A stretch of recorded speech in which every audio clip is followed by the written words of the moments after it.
Hello everyone, welcome to Advait education ANJ exams. This is Ranjan. और जैसा कि आप सब जानते हैं कि CSEB ने जेई के डबल ई के एग्जामिनेशंस की रिजल्ट जो है वो कर दिया है डिक्लेयर, और बहुत सारे स्टूडेंट्स इसमें हो गए हैं सेलेक्ट। तो अद्वैत एजुकेशन ANJ एग्जाम्स की टीम में जो स्टूडेंट जो हमारे साथ जो जुड़े हुए थे उनमें से भी बहुत सारे बच्चे जो है हमारे वो सेलेक्ट हुए हैं। और ये इनकी जो जर्नी रही है, हर स्टूडेंट की एक अपनी एक इंडिविजुअल एक स्पेसिफिक सी जर्नी होती है जो अपने आप में उसको एक यूनिक सा लेवल देती है। तो वैसे ही अभी सारी की सारी जो जर्नीज की स्टोरी है आप लगातार देखते चले आ रहे हैं, और इसी में एक और स्टार जो है वो ऐड होता है, क्योंकि हमारे साथ अभी कनेक्टेड हैं ज्योत्सना। ज्योत्सना ने भी एग्जामिनेशन क्लियर किया हुआ है, ये CSEB जेई का इलेक्ट्रिकल का ये एग्जामिनेशन। और इनकी भी जर्नी बहुत पहले से शुरू हुई है, बहुत सारे अप्स एंड डाउन्स, बहुत सारे अलग अलग टाइप के एग्जामिनेशंस पाथ इन्होंने सब देखे हुए हैं, और फाइनली अपना जो गोल था उन्होंने आज अचीव किया हुआ है। तो हमारे साथ हैं Jyotsna. Jyotsna, very very welcome on this session, और आपको एक big congratulation from Advait education AJ thank exams you team. Sir. Thank you sir. तो आपसे सबसे पहले तो हम लोग ये जानना चाहेंगे, क्योंकि आपसे मेरी फ़ोन पे भी बात हुई है, तो उस रिगार्डिंग मैं सबसे पहले तो ये जानना चाहूँगा कि आपका बीटेक कौन से ईयर में कंप्लीट हुआ था? सर मेरा बीटेक 2014 में कंप्लीट हुआ था। 2014 में आपने बीटेक कंप्लीट किया था? तो जी ये मैं इसलिए दोबारा से पूछ रहा हूँ ताकि सारे बच्चे भी सबके सब जो है इस चीज़ को सुने समझें कि मतलब इतने पहले भी आपने बीटेक कंप्लीट किया, और उसके बाद जी अभी आपने जब एग्जामिनेशन क्लियर किया, तो ये काफ़ी बड़ा ड्यूरेशन है। इस पूरे जी ड्यूरेशन में आपने अपने करियर में और क्या क्या किया? जी सर।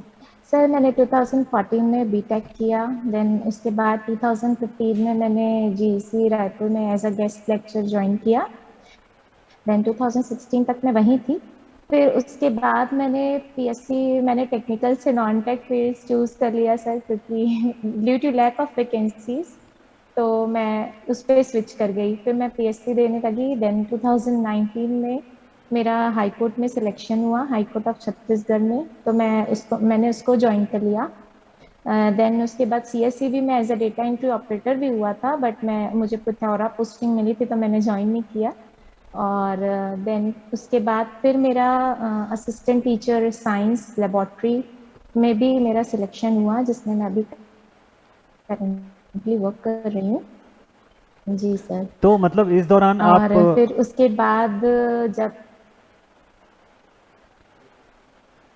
जी, जी तो मैं ये पूछा था, मतलब इस दौरान आप टेक्निकल फील्ड से अलग हो चुके थे? मतलब अगर आप TSC और इस डायरेक्शन में थे जी तो सर। टेक्निकल फील्ड में आप नहीं थे मतलब?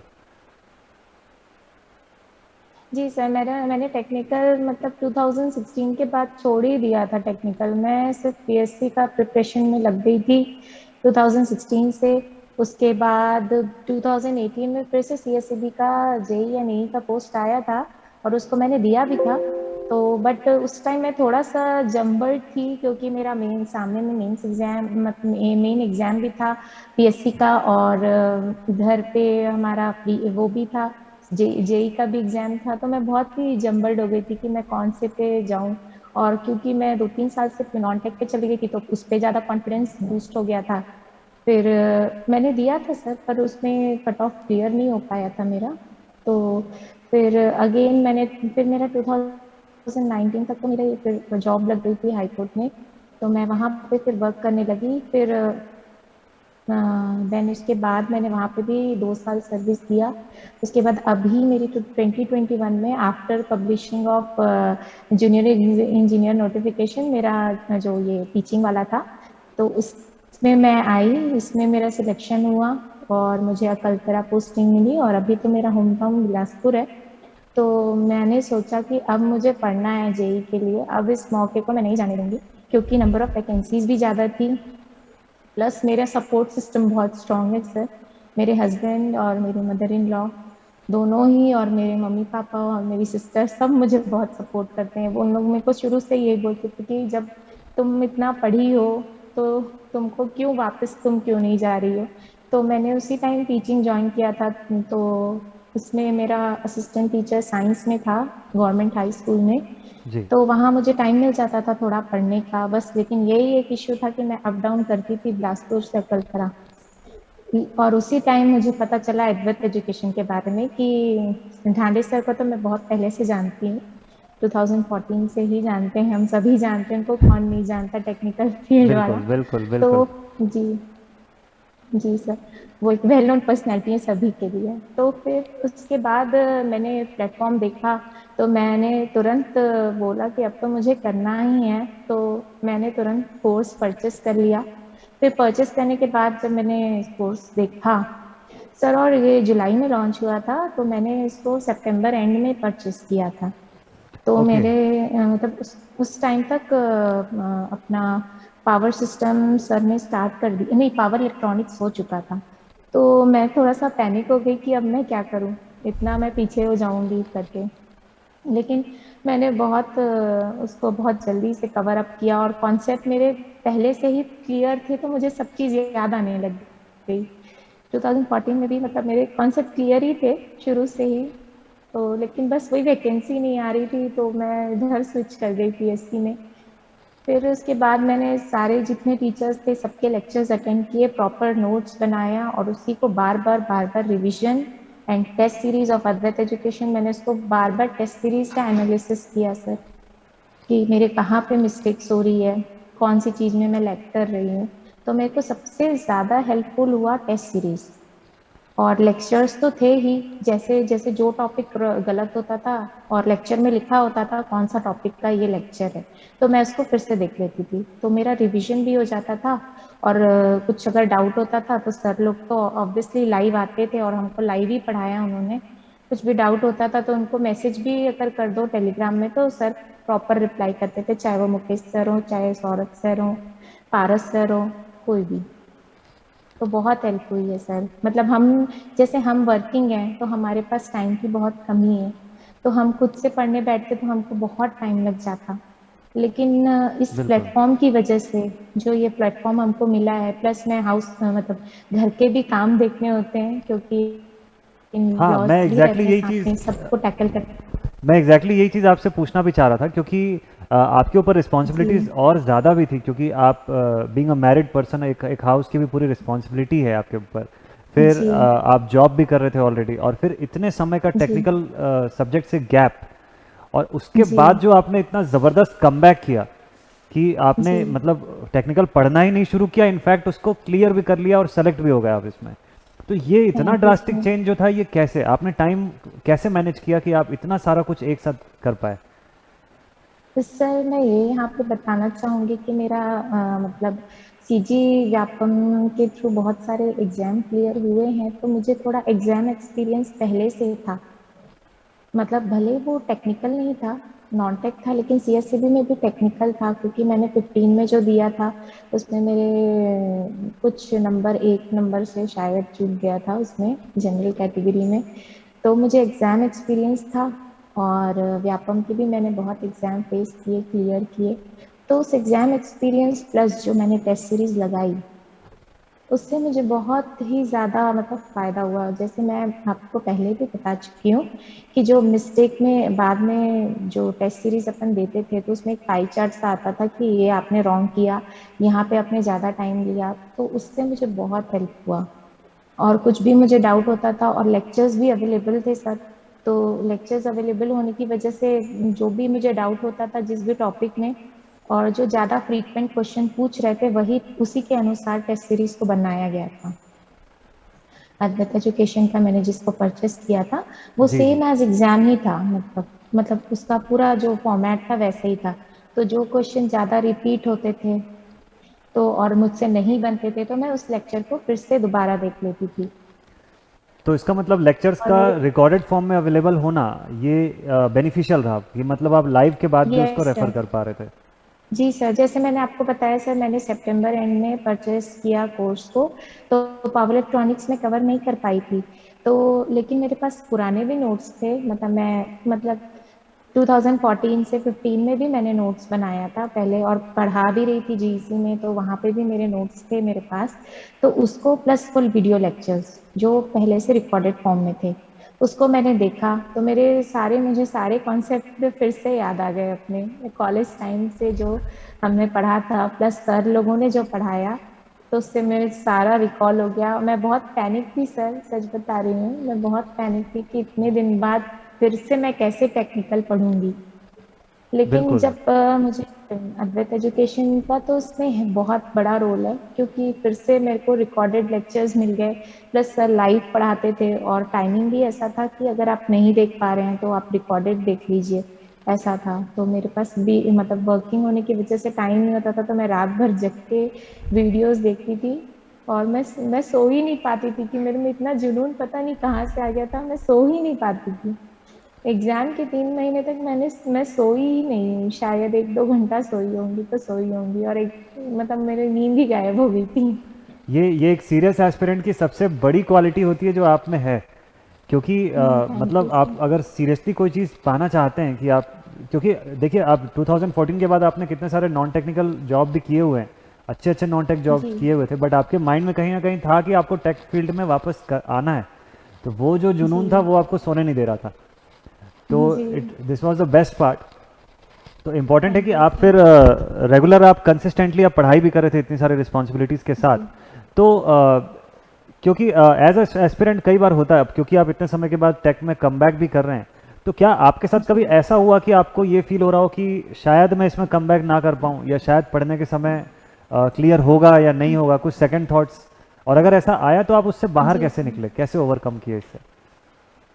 सर मुझे पहले ही जब नोटिफिकेशन आया तभी मुझे पैनिक हो रहा था कि मैं इसको कैसे करूंगी, मतलब इतने कम टाइम में, क्योंकि अभी तक सीएसईबी का रिकॉर्ड था कि वो विद इन 1 और 2 मंथ्स वो एग्जाम कंडक्ट करा लेता था। हाँ। तो मैं यही सोच रही थी कि कैसे मैं कर पाऊंगी, कैसे करूंगी। तो पहला तो मेरा मोटिवेशन है, मेरे हस्बैंड है वो, और मेरी पूरी फैमिली है जो मेरे साथ है, उन लोग हैं। और क्योंकि मेरा पहले से थोड़ा सा कंसेप्ट क्लियर था सर, तो मेरे को कहीं ना कहीं थोड़ा कॉन्फिडेंस था कि मैं कर सकती हूँ। वो चीज जो है वो हर किसी में मतलब होनी चाहिए, कि अगर हम चीज अगर सोच रहे हैं कि ये हमको चाहिए, तो पहले तो कॉन्फिडेंस डेवलप करना ही पड़ेगा, कि अगर कॉन्फिडेंस है तो आप डेफिनेटली क्लियर कर सकते हैं। ये मेरा मानना है, क्योंकि मैं इतने दिन तक नॉन टेक पढ़ी। नॉन टेक भी मैंने बहुत, वो भी वास्ट होता है अपने आप में, बहुत सारे मतलब उसमें भी अलग अलग सब्जेक्ट्स होते हैं।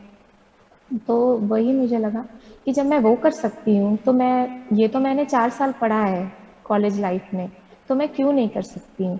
और फिर मुझे मैंने सारे अपने नोट्स निकाले, और एक दिन सब पे ध्यान दिया, तो मेरे को लगा नहीं, मैं सब याद कर सकती हूँ। तो मैंने अपने अंदर से, और मेरे घर वालों ने, सबने मुझ पे कॉन्फिडेंस दिखाया, तो सारा डर बाहर हो गया। और 1-2 हफ्ते लगे मुझे कि मैं कैसे करूंगी, मैं कर पाऊंगी कि नहीं, इतने लोग हैं, इतना कंपटीशन है, अभी के जो फ्रेश बच्चे होंगे उनसे कॉम्पिटिट करना है। तो ये सब आता था सर थॉट। लेकिन ये लगता था जब मैं इतने एग्जाम्स नॉन टेक निकाल सकती हूँ, तो टेक्निकल तो मैंने 4 साल कॉलेज में पढ़ा है, प्लस बिल्कुल। 2015 में मैंने पढ़ाया है, 16 में पढ़ाया है, तो मैं क्यों नहीं कर सकती। तो मैंने कुछ भी बिना सोचते हुए कि एग्जाम कब होगा क्या होगा, मैं अपनी पढ़ाई शुरू कर दी। और स्ट्रैटेजी तो शुरू से ये थी कि जो सब्जेक्ट्स का वेटेज ज़्यादा है उनको मैं पहले कवर करूं। और वैसे ही वहाँ पे हुआ भी कि हम सबसे पहले डील किए पावर इलेक्ट्रॉनिक्स पे, ये सब के क्वेश्चंस, जैसे पिछले बार हुआ था एग्जाम, तो बहुत से क्वेश्चंस आए हुए थे। माइक्रो प्रोसेसर से भी पूछा गया था, जो कम पूछते हैं, तो मैंने वैसे छोटे छोटे सब्जेक्ट्स को पहले ही कवर करके साइड कर लिया था, कि अगर इस पे बाय चांस अगर क्वेश्चन आते हैं तो मैं एटलीस्ट इसको गलत ना करूं।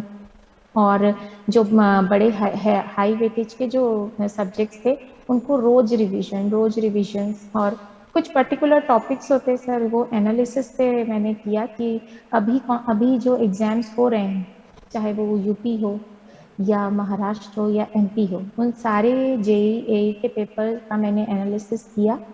मैंने देखा कि आजकल क्या ट्रेंड चल, कि हाई वेटेज वाले सब्जेक्ट को मैंने बार बार रिवाइज किया, प्लस ट्रेंड्स देखे कि सारे स्टेट में कैसे क्वेश्चंस आ रहे हैं। गुजरात से लेके हर स्टेट के मैंने पेपर्स देख लिए थे, कि क्योंकि आजकल ऑनलाइन सभी अवेलेबल रहता है। फिर जहां मुझको डाउट होता था तो मैं सर को टेलीग्राम पे मैसेज करके पूछ लेती थी, जो भी डाउट होता था, या ऑन मतलब गूगल पे सर्च कर लेती थी। तो मैं बहुत क्वेश्चंस की प्रैक्टिस की कम टाइम में। यही था मेन मोटो, कि जितना मैं क्वेश्चन सॉल्व कर सकूं, और जितने जो भी स्टेट में पेपर्स हुए हैं उसका एनालिसिस कर सकूं। ये इस वजह से मेरा डर थोड़ा कम हो गया था पहले से बहुत, मतलब 2 हफ्ते के अंदर मैं वापस से कम बैक कर चुकी थी। तो ये काफ़ी बिग थिंग है, क्योंकि आपने जब सितंबर में ज्वाइन किया था और उसके बाद जनवरी में इसका पेपर होने को था, तो बहुत ही शॉर्ट सा ड्यूरेशन आपके पास बचा हुआ था और इतने लंबे समय तक का टेक से गैप, तो उसको आपने बहुत जल्दी जी ओवरकम किया। ऑब्वियसली फैमिली का सपोर्ट भी आपके लिए बहुत इंपॉर्टेंट रहा, प्लस कंटेंट भी जी आपने बहुत अच्छे तरीके से मैनेज किया टाइम के साथ साथ, जी इतना अच्छा रिसोर्सेज का आपने प्लानिंग भी किया, तो this was a very good thing. So अब आते हैं आपके एग्जामिनेशन के दिन पर। आप जी एग्जामिनेशन का दिन आ गया, आप फिर से एक बार सीएसईबी का पेपर दिला रहे हैं, और पिछले एक्सपीरियंस में आपको पता था कि आप सेलेक्ट नहीं हुए थे जब लास्ट टाइम आप दिलाए थे, जी तो उस बार जी और इस बार के एग्जामिनेशन के एक्सपीरियंस में कितने का डिफरेंस आपको लगा, कैसा डिफरेंस फील हुआ? सर, पहला डिफरेंस तो मुझे यही लगा, सबसे पहले जब मैंने पेपर देखा तो सबसे ज़्यादा मुझे पॉली के क्वेश्चंस दिखे। मतलब पॉलीटेक्निक के जनरली पहले सीएसईबी जैसे 18 में जो एग्ज़ाम हुआ था उसमें उसने माइक्रो प्रोसेसर, पावर इलेक्ट्रॉनिक्स भी उठा लिया था, लेकिन इस बार पावर इलेक्ट्रॉनिक्स के क्वेश्चंस थे लेकिन ज़्यादा उतने नहीं थे। तो वही मतलब ये मैंने चेंज देखा।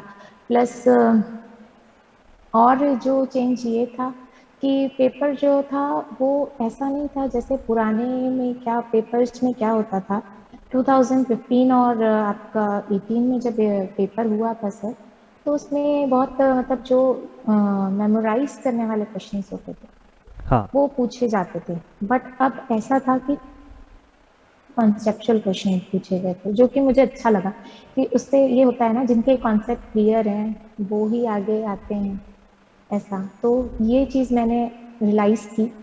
और जो मैंने जो टेस्ट सीरीज में, आपको फिर से मैं टेस्ट सीरीज का जिक्र इसलिए कर रही हूँ क्योंकि उससे मुझे मुझे मुझे सच में लगता है सर कि उससे मुझे बहुत फ़ायदा हुआ है। तो टेस्ट सीरीज में जो मैं बिल्कुल सर वैसे ही जैसा एग्ज़ाम होता है वैसे ही मैं अपने रूम में बंद करके लैपटॉप लेके टेस्ट देती थी जैसा एग्ज़ाम होता है। तो मैंने मतलब उस टाइम पे मेरे को उतना स्ट्रेस नहीं हुआ क्योंकि मैं बार बार टेस्ट देती रहती थी, तो तो वो उससे मेरा एग्जाम का स्ट्रेस तो। प्रेशर जो था उसको ओवरकम करने का आपको एक और अच्छा वे भी मिल गया होगा टेस्ट दिलाते दिलाते। यस सर, बार बार टेस्ट देने का ये फायदा हुआ और ऐसा लग रहा था कि मैं वही टेस्ट दे रही हूँ, और मतलब क्वेश्चंस थोड़े फेमिलियर ही थे, कि ऐसा नहीं लगा कि एकदम ही कहीं से। अब कुछ क्वेश्चंस तो होते ही हैं डेफिनेटली, क्योंकि 80% मतलब 60% ईजी होता है, कुछ फिर आपका 20% मीडियम, देन 20% जो टफ रहता ही है, जो किसी से नहीं बनता।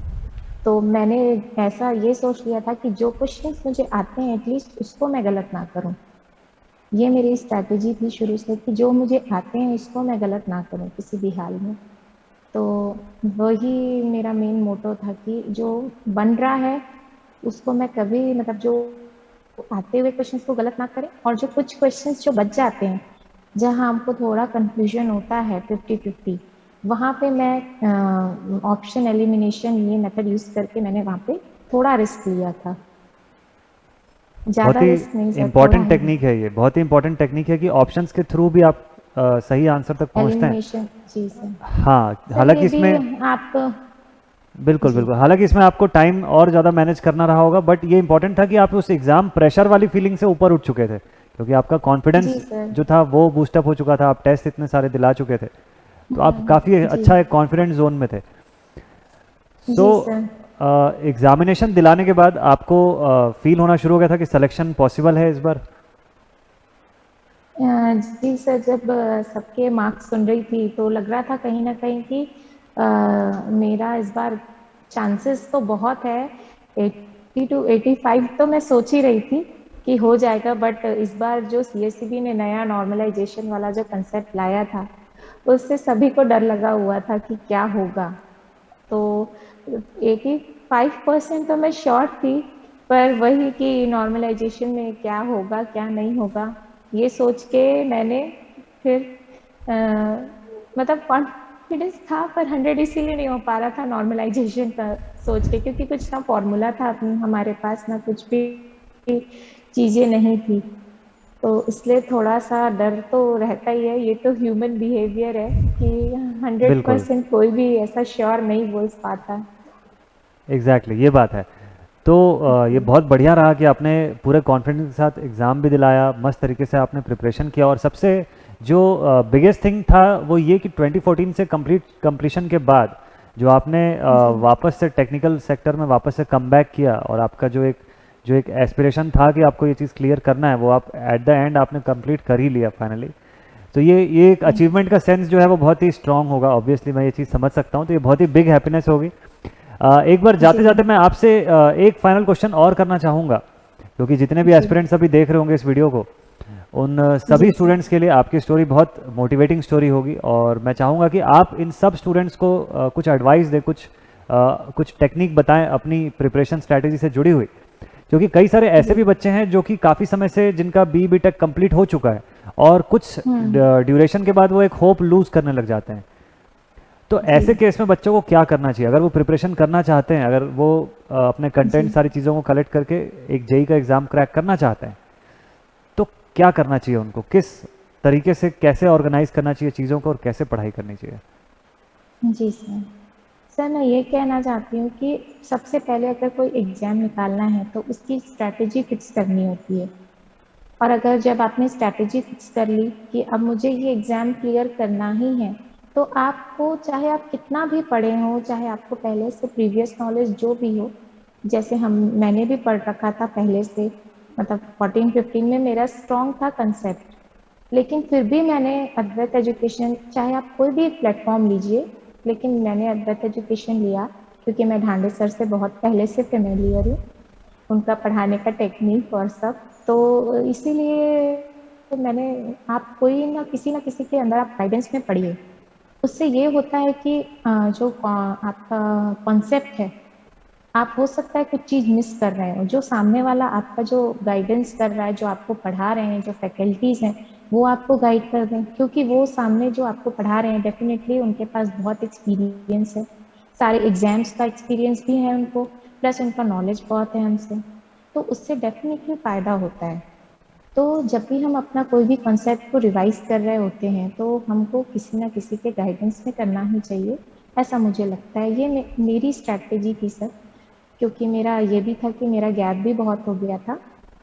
और मेन ये है कि अगर आप कोई एग्ज़ाम दे रहे हैं तो पहले उस एग्ज़ाम का नेचर को समझिए बिल्कुल। कि वो आपसे डिमांड क्या कर रहा है एग्ज़ाम, कि आपसे वो पूछना क्या चाह रहा है, आपकी किस लेवल तक के आपकी नॉलेज को चेक कर रहा है। उसको चेक करने के लिए आपको क्या करना पड़ेगा, जो भी आप एग्ज़ाम दे रहे हैं, चाहे आप टेक्निकल दें चाहे नॉन टेक दें, तो जो रिसेंट एग्ज़ाम्स हो रहे हैं उसके क्वेश्चन एनालिसिस कीजिए कि एग्ज़ाम का डिमांड क्या है आपसे, आपकी कितना नॉलेज वो आपसे चेक कर रहा है, और प्लस जो रिसेंट पेपर हो रहे हैं उसको गो थ्रू करिए। और टेस्ट सीरीज़ मेरे हिसाब से मस्ट है, क्योंकि जब हम ऐसी बेयर माइंडेड चले जाते हैं एग्ज़ाम देने, तब हम उस स्ट्रेस को हैंडल नहीं कर पाते। कई बार आपको आता सब कुछ है पर आप बना नहीं पाते, सॉल्व नहीं कर पाते, क्योंकि पैनिक हो जाता है इंसान। ह्यूमन नेचर की वजह से सभी पैनिक होते हैं, और जब कोई एग्ज़ाम आपके लिए बहुत बड़ा एग्ज़ाम हो तब तो आप डेफिनेटली उसके लिए पैनिक होते हैं। तो मेरे हिसाब से सभी को टेस्ट सीरीज ज्वाइन करना चाहिए, प्लस अपनी स्ट्रैटेजी बनाना चाहिए। जब पेपर आप एनालिसिस कर लिए हैं तो देखिए कि कौन से सब्जेक्ट का वेटेज ज़्यादा है, उसकी प्रिपरेशन पहले करिए, ताकि जो मेन बड़े क्वेश्चंस हैं, मतलब जिसके नंबर ऑफ क्वेश्चन ज़्यादा आते हैं, आप उसको ज़्यादा अटेम्प्ट कर पाएँ। एंड आप जब टेस्ट सीरीज दे रहे हैं तो अपनी एक्यूरेसी को चेक करिए कि बिल्कुल। आपकी एक्यूरेसी कितनी आ रही है। एक्यूरेसी का होना भी बहुत इंपॉर्टेंट है। एक्यूरेसी, जैसे आपने ज़्यादा क्वेश्चन अटेम्प्ट कर लिए बट आपकी एक्यूरेसी ही नहीं है तो आप वैसे ही पीछे हो जाएंगे। तो एक्यूरेसी इज मस्ट, कि आप अपने क्वेश्चंस पे भी काम करिए, कॉन्सेप्ट पे भी। आप जो नीचे क्वेश्चन जब हम सॉल्व करते हैं आफ्टर द टेस्ट, आपको एक रैंक मिलती है, और उसके बाद आपको एनालिसिस मिलता है क्वेश्चन का। तो जो क्वेश्चन आपसे नहीं बने, जिस कॉन्सेप्ट को आपने पहली बार सुना है, उस क्वेश्चन को आप एक पेपर में नोट कर लीजिए या अपनी नोटबुक में नोट कर लीजिए और बार बार उस कॉन्सेप्ट को रिवाइज करिए जब तक वो कॉन्सेप्ट आपके दिमाग में नहीं आ जाता। और ऐसे कुछ फॉर्मूले होते हैं जो एग्जाम्स में आते हैं, जैसे क्रिटिकल एंगल वगैरह सब, फॉर एग्जाम्पल। तो आप उसको एक हैंडबुक में लिख लीजिए या हैंडबुक बना लीजिए अपनी, कि मैं, हाँ, इस फॉर्मूले को मुझे रिवाइज करके जाना ही है। जैसे फ्रीक्वेंसी के डायरेक्टली प्रोपोर्शनल ऐसे आते हैं क्वेश्चंस, तो वो आप कहाँ से कर पाएंगे, अपनी हैंडबुक बना लीजिए, बिफोर एग्जाम आप उसको रिवाइज करके जाइए। और जो भी आपको न्यू कॉन्सेप्ट मिले हैं आप उसको डेली बेसिस पे अपने आधे घंटे आप दे सकते हैं, बिल्कुल आधे घंटे आप उस क्वेश्चन को रिवाइज करिए और more and more question solve करिए, क्योंकि ज़रूरी नहीं है जो आपने पुराने क्वेश्चन पढ़े हैं वही क्वेश्चन आपके एग्जाम में आएंगे। ट्विस्ट करके क्वेश्चन को पूछा जाता है, आपके कॉन्सेप्ट को चेक किया जाता है कि आपके कॉन्सेप्ट कितने क्लियर है। हाँ तो सर जी, तो मेन स्ट्रैटेजी यही थी मेरी कि मैं, और मेन ये भी था कि आपको जो क्वेश्चंस आते हैं एटलीस्ट आप उसको रॉन्ग मत करिए, तो डेफिनेटली आपका सिलेक्शन होगा। और ऐसा नहीं है सर, मेरे साथ भी ऐसा हुआ कि मैं बहुत डिमोटिवेट भी हुई हूँ, तो डिमोटिवेट होने की ज़रूरत नहीं है। जब मैं एक मैरिड होके जॉब करते हुए और अप डाउन करते हुए जॉब में भी जब मैं कर सकती हूँ तो कोई भी कर सकता है, क्योंकि मेरी फैमिली का बहुत सपोर्ट है। लेकिन वही मेरा कहना है कि जब मैं कर सकती हूँ, इतने दिन बाद कर सकती हूँ, टेक्निकल पे जंप कर सकती हूँ, या मैं, आप ह्यूमन की जो कैपेसिटी वो इनफाइनाइट है, वो कुछ भी ग्रास्प करना चाहे तो कर सकता है। बिल्कुल तो बिल्कुल। वही है जी, बस स्ट्रैटेजी बनाइए, चाहे आप जो भी एग्जाम देंगे स्ट्रैटेजी बनाइए, कंसेप्ट क्लियर रखिए और क्वेश्चंस लगाइए, ये मेरा मेन वो है। और डीमोटिवेट बिल्कुल मत होइए, क्योंकि ऐसा होता है जिनका सिलेक्शन हो गया वो तो खुश हैं, लेकिन जिनका नहीं हुआ उनके लिए यही है कि बिल्कुल और भी अपॉर्चुनिटीज हैं।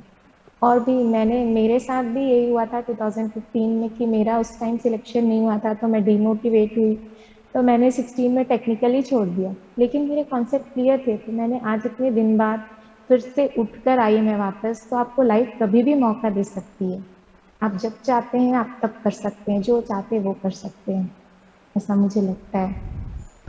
तो बहुत ही इंस्पायरिंग जर्नी रही है आपकी, और मुझे लगता है कि जितने एस्पिरेंट्स ये वीडियो देखेंगे वो बहुत ज़्यादा इंस्पायर होने वाले हैं, जी क्योंकि आपका जो कमबैक जर्नी था ये बहुत ही ट्विस्ट एंड टर्न से भरा हुआ था, लेकिन आपने इतनी रिस्पॉन्सिबिलिटीज़ और इतनी सारी चीज़ों के होते हुए भी बहुत जी बढ़िया तरीके से कमबैक किया, और फर्स्ट अटेम्प्ट में सीधे ये जो कमबैक के बाद का जैसे ही आपका पहला अटेम्प्ट मिला, आपने पहले ही चांस में तुरंत इस एग्ज़ाम को कर लिया क्लियर। तो ये बहुत ही बड़ी सक्सेस है, बहुत ही इंपॉर्टेंट थिंग है। और ऐसे जितने भी एस्पिरेंट्स होंगे, मुझे ऐसा लगता है कि जो सब इतने साल बाद भी जो कमबैक करने की उम्मीद रखे हुए हैं और जो डीमोटिवेट जी होते हैं, वो आपके इस वीडियो को देखने के बाद और अब पूरी तरह से श्योर हो जाएंगे कि वो क्लियर कर सकते हैं अब examination. So thank you so much Jyotsna for ji, being this motivation factor for everyone. और आप यहाँ पे कनेक्ट थैंक यू हुए, सर। हमारे साथ आप जुड़े और अपने एक्सपीरियंसेस शेयर किए, इसके लिए वेरी वेरी थैंक्स। और इसी थैंक के यू साथ बिग कॉन्ग्रेचुलेशंस भी आपको एक बार फिर से, एंड ऑल द बेस्ट आपके आने वाले थैंक यू फ्यूचर सर। के लिए। आप इन फ्यूचर और बहुत अच्छा सक्सेस पाइए, बहुत अच्छे मुकाम पर जी रहिए सर। आप, और जी, ऐसे ही अपने एक्सपीरियंसेस सबके साथ शेयर करते जाइए और लोग आपसे मोटिवेट होते रहें। So thank you sir. So thank you so much. आज का सेशन सर यहीं इट पर। Was glad talking to you.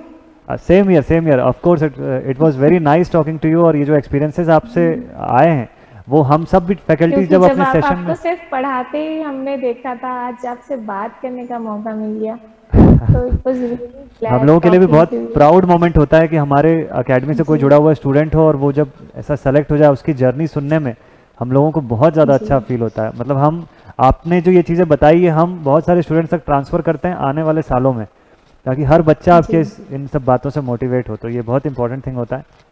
तो कनेक्टेड रहेंगे आपसे जी सर। हमेशा, और जी आपके सब सर। सक्सेस में अद्वैत एजुकेशन एजे एग्ज़ाम्स की टीम की तरफ से हमेशा ऑल द बेस्ट, हमेशा बेस्ट विशेस बनी रहेंगी। तो मिलते हैं ऐसे ही किसी थैंक यू अगले सर। सेशन में। Jyotsna, thank you so much ji for being connected today. Thank you. Thank you sir. Thank you.